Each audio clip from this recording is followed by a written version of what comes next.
안녕하십니까. 암호화폐 정보를 전달해드리는 닥터 비트맨입니다. 목요일도 슬슬 마무리되고 있습니다. 어떻게 오늘 하루 잘 보내셨나요?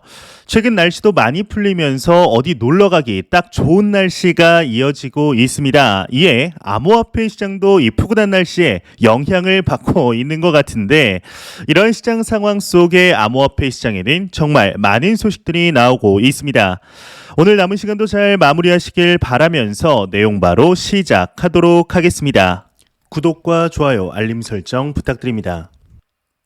현재 암호화폐 시장이 조금 상승하는 듯 보였지만 이 소폭 하락하며 박스권 내 횡보하는 모습을 보여주고 있습니다. 이에 글로벌 1위의 비트코인 펀드를 운영하고 있는 그레이스케일의 모 회사이죠. 이 디지털 커런시 그룹의 창업자 베리 실버트의 경우는 이 횡보장이 오히려 매집하기 좋은 기간이다 이야기를 하였는데, 과연 어떠한 내용인지 같이 한번 보도록 하겠습니다. DCG 창업자 베리 실버트, 비트코인 횡보장은 매집하기 좋은 기간이다 헤드라인이 장식이 되어 있습니다. 그레이스케일, 코인데스크, 트레이드 블록, 제네시스 트레이딩 등의 모 회사인 디지털 커런시 그룹의 창업자 베리 실버트의 경우는 방금 전 자신의 트위터를 통해 지루하게 옆으로만 흘러가며 상대적으로 적은 거래량을 동반한 횡보 뒤에 비트코인은 항상 상승이 뒤따랐다고 말하였는데, 앞서 전날 코인데스크의 경우는 지난 2020년 9월 말부터 11월 초까지 비트코인의 저변동성 횡보가 지속이 되었다. 이후에 본격적인 상승장이 시작됐다 분석한 바 있었죠. 현재 횡보장이 답답한 분들 또한 계실 것입니다. 특히나 트레이더 분들에게서 이러한 현상이 지금 계속해서 나타나고 있는데, 오히려 장기 투자와 가치 투자를 지향하고 있는 여러분들과 저의 경우는 조금 더 싸게 살 수 있는 박앤셀 기간이라는 것이죠.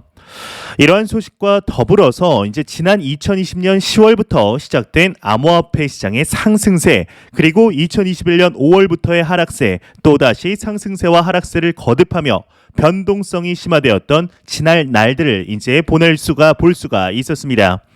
하지만 이러한 변동성에도 이 장기적으로 보았을 때 우상향하리라는 인식들이 점차 생겨나고 있는데요. 여러분들은 여러분들의 퇴직연금이 비트코인, 암호화폐에 투자되어 있다고 한다면 과연 어떠실 것 같으신가요?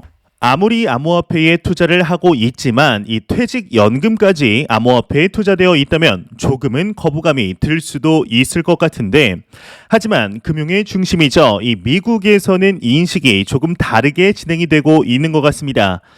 지금으로부터 9개월 전이죠. 2021년 7월부터 현재까지 변동성이 심화되었음에도 비트코인으로 퇴직연금 준비를 하는 수는 늘고 있다고 하는데, 일단 내용 같이 한번 보도록 하겠습니다.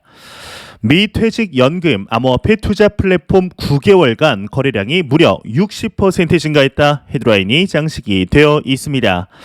투자자들이 개인 연금 계좌 IRA를 통해 이제 암호화폐에 투자할 수 있는 서비스를 제공하는 아이트러스트 캐피탈의 20일 보고서를 통해 플랫폼 내 누적 거래량이 50억 달러를 돌파했다 밝혔다고 합니다. 특히 지난 9개월 내 거래량이 60% 증가한 것으로 나타났는데, 이 아이트러스트 캐피탈은 앞서 1.25억 달러의 투자를 유치한 바 있다고 합니다.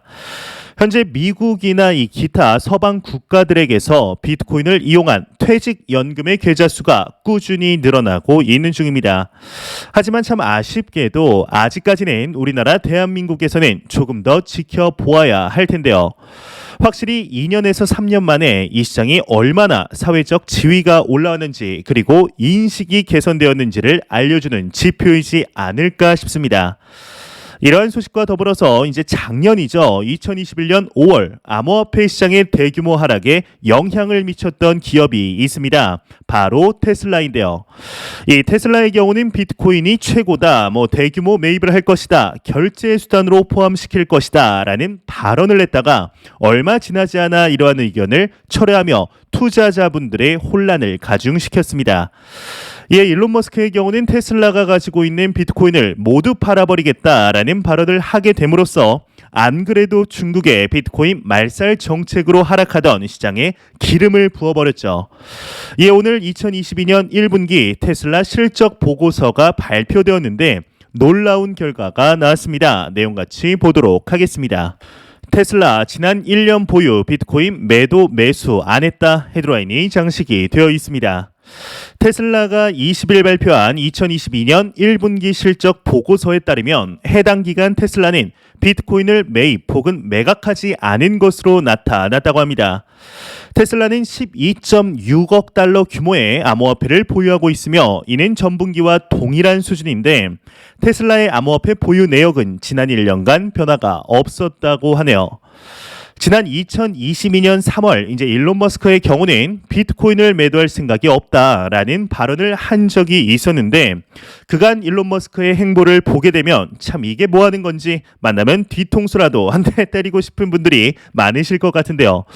그냥 암호화폐에 대해서 아무런 이야기도 안 했으면 좋겠지만 최근에는 트위터의 인수로 이제 말이 많이 나오는 상태이죠.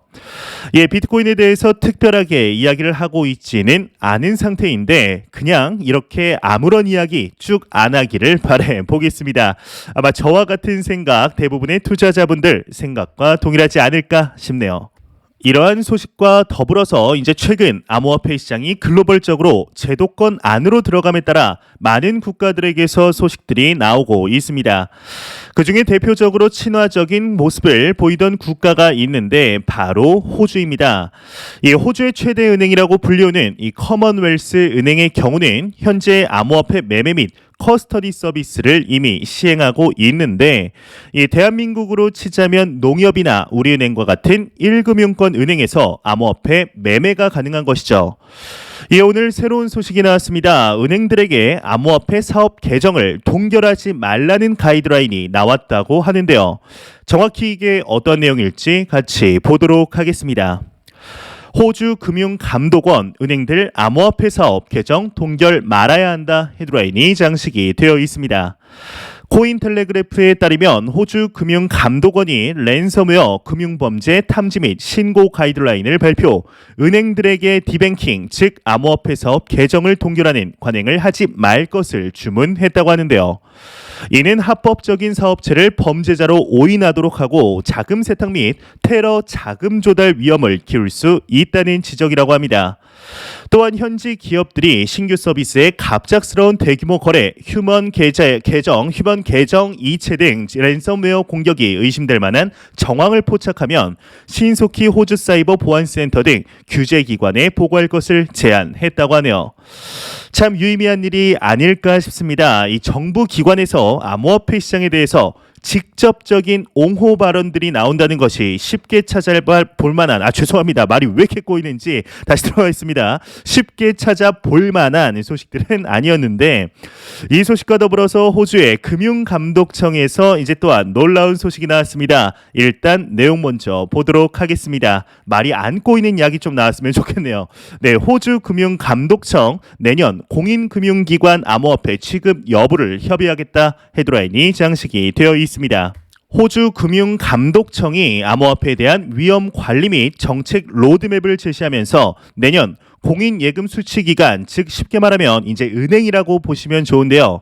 은행의 암호화폐 취급 허용에 대해 관련 기관들과 협의할 계획이다 밝혔다고 합니다.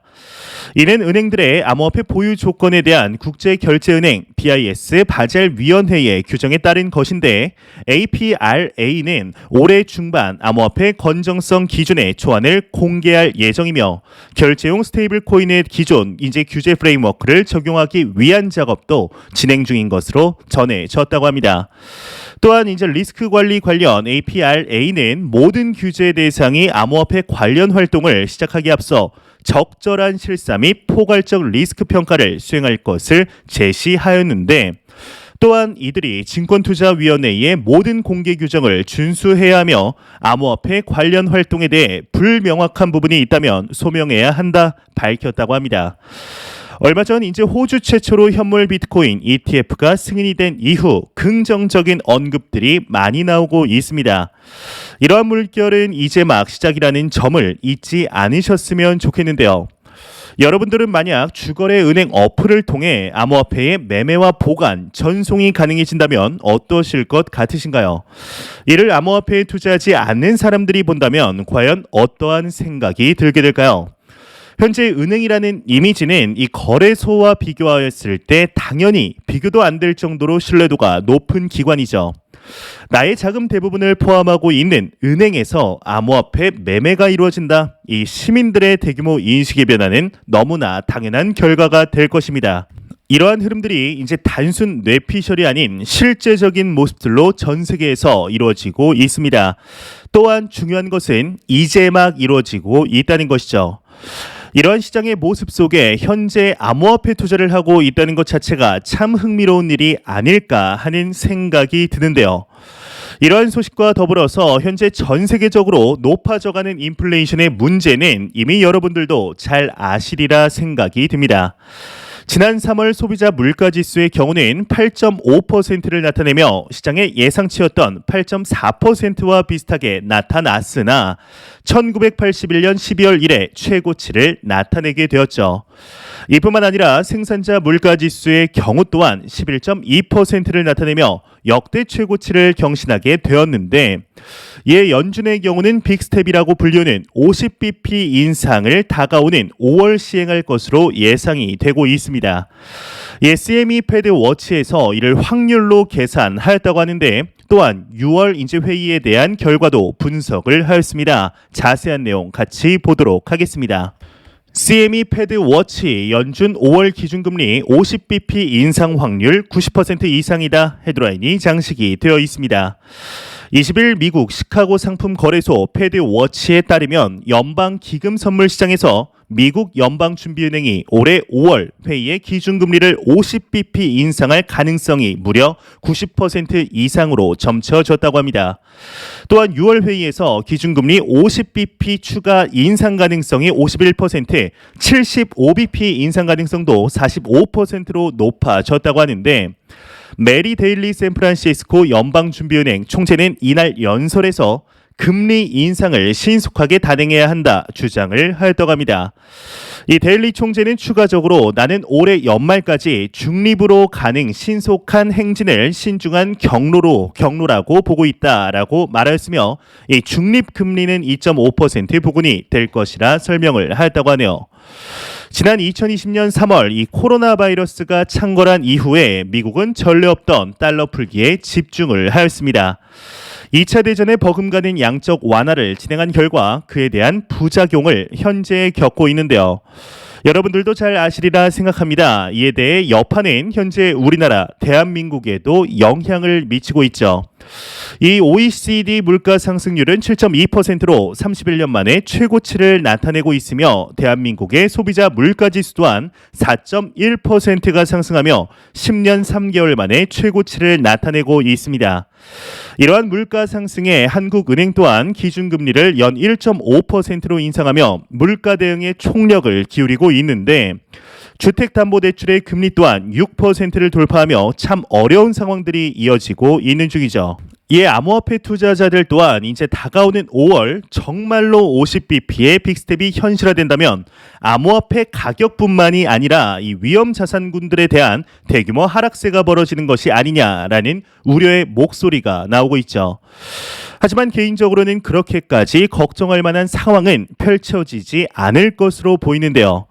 지난 3월 소비자 물가지수 공개 당시에도 30년 만에 최고치를 달성했지만 시장의 예상치에 부합한다는 이유로 오히려 반등하는 모습을 확인할 수가 있었습니다. 상식적으로 생각을 해보았을 때 아무리 시장의 예상치에 부합한다고 하더라도 30년 만에 최고치에 도달했으면 이 금리 인상에 대한 공포로 하락을 해야 하는 것이 맞는 것인데, 정반대의 상황들이 펼쳐져 있죠. 현재 암호화폐 시장의 가격에는, 주식시장의 가격에는 5월 50bp 인상 가능성에 대한 하락분이 이미 포함되어 있다고 생각합니다. 만에 하나 75bp 이상을 인상을 하게 된다면 당연히 영향을 받겠지만, 이 50bp 인상은 이미 확정된 결과이기에 가격에 반영이 안 되었다는 것이 이상한 것이죠. 그러다 만약에 25bp 이제 인상이 되게 된다면 오히려 생각 이상의 반등세를 예상할 수 있겠는데요. 다가오는 5월이 중요한 분기점으로 생각이 들지만 이제 생각했던 것만큼 그렇게까지 걱정할 필요는 있을까라는 생각이 듭니다. 이에 대해서는 투자자분들마다 모두 의견이 다를 것으로 보입니다. 여러분들의 생각을 댓글로 남겨주시면 많은 분들과 견해를 공유할 수 있었으면 좋겠습니다. 안 보고 가면 섭섭하겠죠. 마지막 크립토 공포 탐욕 지수입니다. 전날과 동일한 27포인트를 기록하며 여전히 공포 단계를 나타내고 있습니다. 이 지수는 0이면 공포, 100이면 낙관을 의미하게 되죠. 현재 비트코인의 가격을 기준으로 41,500달러 부근에서 보합 흐름을 나타내고 있습니다. 참 사람 마음이 간사한지라 39,000달러대에 있을 때는 41,000달러까지 상승했으면 좋겠다라고 생각하지만 막상 41,000달러를 보면 하루라도 빨리 43,000, 5만 전고점까지 갔으면 좋겠다라는 생각이 들죠. 그러다 다시 39,000달러로 하락하면 대폭락이다, 도망쳐라, 시즌이 끝났다라는 이야기가 나오게 되는데요. 정말 매일같이 영상을 통해 이야기를 하고 있지만 우리는 이 시장을 단기적인 시각으로 보면 안 됩니다. 제가 개인적으로 100% 확신하는 것이 있습니다. 바로 지금 이 시점에 암호화폐 시장에 투자를 한 모든 분들은 10년 뒤 모두 다 경제적인 자유에 도달하실 수 있다는 것을 말이죠. 이 투자란 단순히 돈 넣고 돈 먹는 그러한 게임이 아닙니다. 또한 기술도 아닙니다. 투자는 우리가 사는 자본주의 세상에서 철학이며 내가 일하듯이 내 자산에도 일을 시켜주는 것이죠. 이 철학이라고 말하면 무슨 쌈 싸먹는 소리냐라고 말씀하실 수도 있습니다. 하지만 역사에 기록된 전설이라 불리우는 투자자들, 너무 멀리 가지 않아도 투자를 통해 큰 수익을 낸 투자자들을 보게 되면 단 한 명도 본인만의 투자 철학이 없는 사람들은 없었습니다. 그렇다면 과연 이 투자 철학이라는 것이 무엇일까요? 저도 이 부분에 대해서 항상 고민하고 생각을 하였습니다. 제가 내린 결론은 투자 철학이란 이제 내가 왜 수익을 하고 있는지, 어떠한 자산에 왜 투자를 하며 왜 이 자산이 성장할 것 같은지에 대해서 명확하게 알고 있는 것이 본인만의 투자 철학이라고 생각합니다. 현재 우리는 너무나 좋은 시점 암호화폐 시장에 투자를 하고 있습니다. 이 지루한 장에 계속된 하락하는 시장에 마음이 좋지 않으며 좌절할 때도 많을 것입니다. 하지만 글로벌 국가들이 암호화폐 시장을 바라보는 모습들, 변화하는 인식들, 그리고 몰려오는 자금들과 앞으로 몰려올 자금들을 보았을 때 지금보다 더욱 성장할 것이라는 확신이 들 수밖에 없습니다. 하루빨리 부자가 되고 싶고 남들에게 떵떵거리며 살고 싶고 좋은 차, 좋은 집 사서 멋들어지게 살고 싶다는 것은 누구나가 다 똑같이 하는 생각이죠. 하지만 빠르게 들어온 자금은 빠르게 나가게 되어 있습니다. 오히려 천천히 자산의 성장을 도모하는 것이 나중에 두고 돌아보았을 때 참 다행이구나라는 생각이 들 텐데요. 절대로 단기적인 시각으로 투자하지 마시며 장기적인 시각으로 또한 오랫동안 함께할 수 있는 여유 자금을 통하여 투자를 진행하시길 진심으로 바라 보겠습니다. 제가 준비해온 소식은 여기까지입니다. 영상이 도움이 되셨다면 구독과 좋아요 그리고 광고 한 편만 처음부터 끝까지 시청 부탁드립니다. 이 채널은 오직 광고 수익으로 운영이 되게 됩니다. 항상 영상 시청해 주시는 시청자분들, 구독자분들 너무나 감사드립니다. 오늘 남은 시간도 잘 마무리하시길 바라면서 저는 더욱 도움이 되는 영상으로 내일 아침 출근 시간 찾아뵙도록 하겠습니다. 지금까지 닥터 비트맨이었습니다. 감사합니다.